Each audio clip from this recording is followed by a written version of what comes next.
St. Petersburg is world famous as an imperial Russian city with its historical buildings and architectural jewels. But it is not only culture but also spiritual capital of Russia. There are more than 200 religious buildings, including monasteries, courtyards, cathedrals, mosques, Catholic churches, and synagogues. St. Petersburg is a multi-confessional city where everyone can find a place for their spiritual enrichment. As for Petrogradsky district, where our school is located, there are about 32 different religious buildings.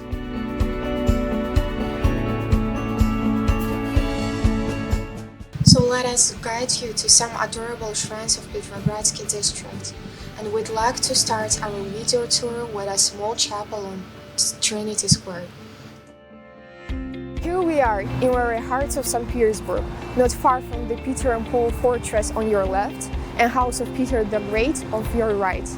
These first buildings are widely known to the public, but walking along Trinity Square, you may not notice immediately a small stone structure with a shining golden dome on its top. This is what our story will be about. This small chapel, in fact, has the same name as its square, the Life-Giving, or Живоначальная Trinity. And regardless its size, the history is deep and meaningful. Firstly, because the Trinity Day is the 27th of May, the day when we celebrate the founding of our city. The Trinity Cathedral was based in 1709, and Peter the Great was carefully looking after its construction, choosing materials and buying church utensils. After that, it quickly became the central shrine of the city, and in 1714, Peter the Great got the imperial title there. He transmitted into the church some of the most essential relics of Orthodox religion, as Andrew I called Первозванные Hallows, and the miracles icon of the Cousin Mother of God. Unfortunately, the cathedral was burned to the ground in 1750 because of a falling candle. Since then, it was restored several times, but it has never found its original form in Russia under the Tsars.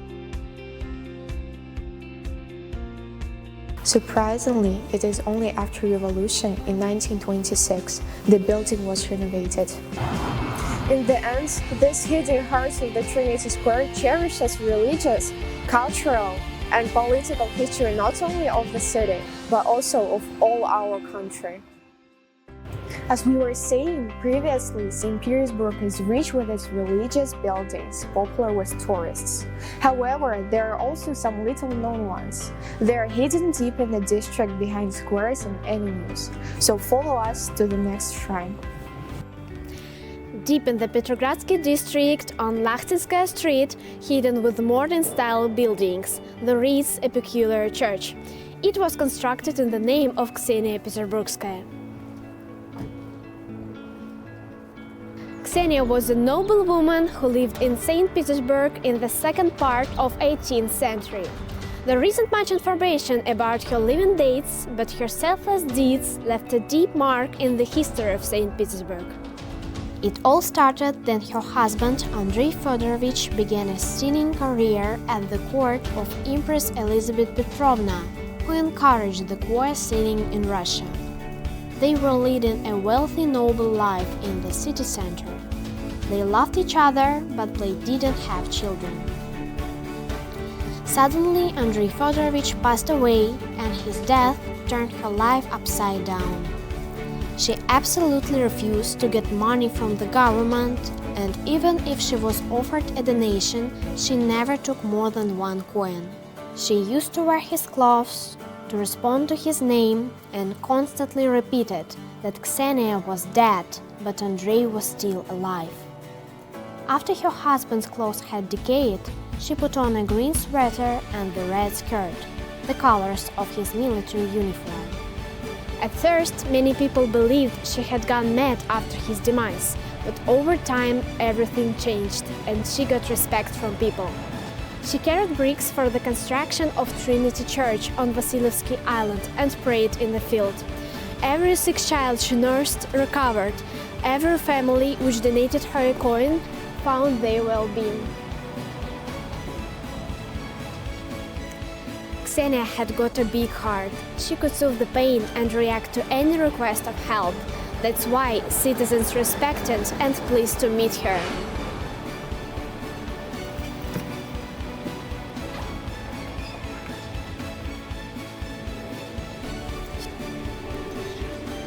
Today, people are still coming to Bell and to ask for a piece of advice from the Blessed One. Here, on Lachtinskaya Street, where Ksenia lived with her husband, where they were happy and where they cherished their love, is their home. It's Ksenia Peterburgskaya's heart, and it is also a warming heart of the Petrogradsky district.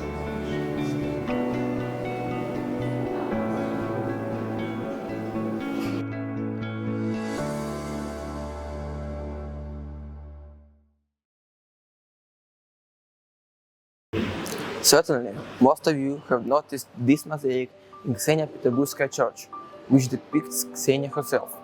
But there is also Ivan Krashtatsky opposite her. This person left the internal mark of social and spiritual life of St. Petersburg as well.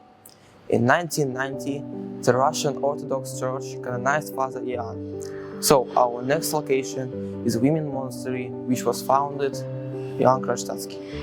We are on the Kapovka embankment. The magnificent building behind me impresses with its size and historical value. Ivanovsky Women Monastery is named after an outstanding prayer Ivan Krashtatsky, an honorable member of the Russian People Union. By the order of Emperor Nikolai II, this building was constructed in 1900 by a project of an architect Nikolai Nikonov.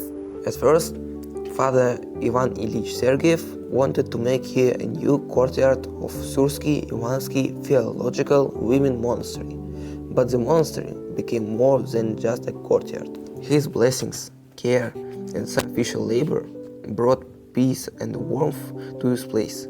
That's why people supported the creation of shrine, bringing in their goods and money. It was sanctified in the names of Kazanskaya Mother of God, Andrew Krisky, and Maria Gibitskaya in 1903. In January 1903, the temple received the status of first-class monastery. Even during Father Ivan's lifetime, the temple became completely well-made and self-sufficient. More than 350 nuns live there. Nowadays, the temple is still dominating the architecture of Petrogradsky district, with 5 golden crosses carved in it and a bell tower on the western side. There are 3 churches in the main building made of red bricks: the church of Ivan Rilsky, the church tomb of Saint Ivan Krashtatsky, and the cathedral of 12 apostles, occupying the top 2 floors. Church is open to everyone who wants to pray for the spiritual well-being and successful study. People believe these prayers can guide them on their path.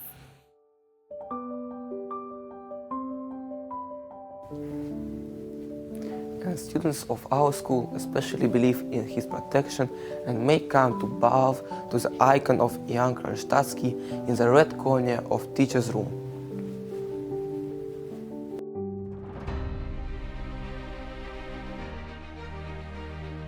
Undoubtedly, we have to show you a little but sensible part of spiritual heritage of Petrogradsky district.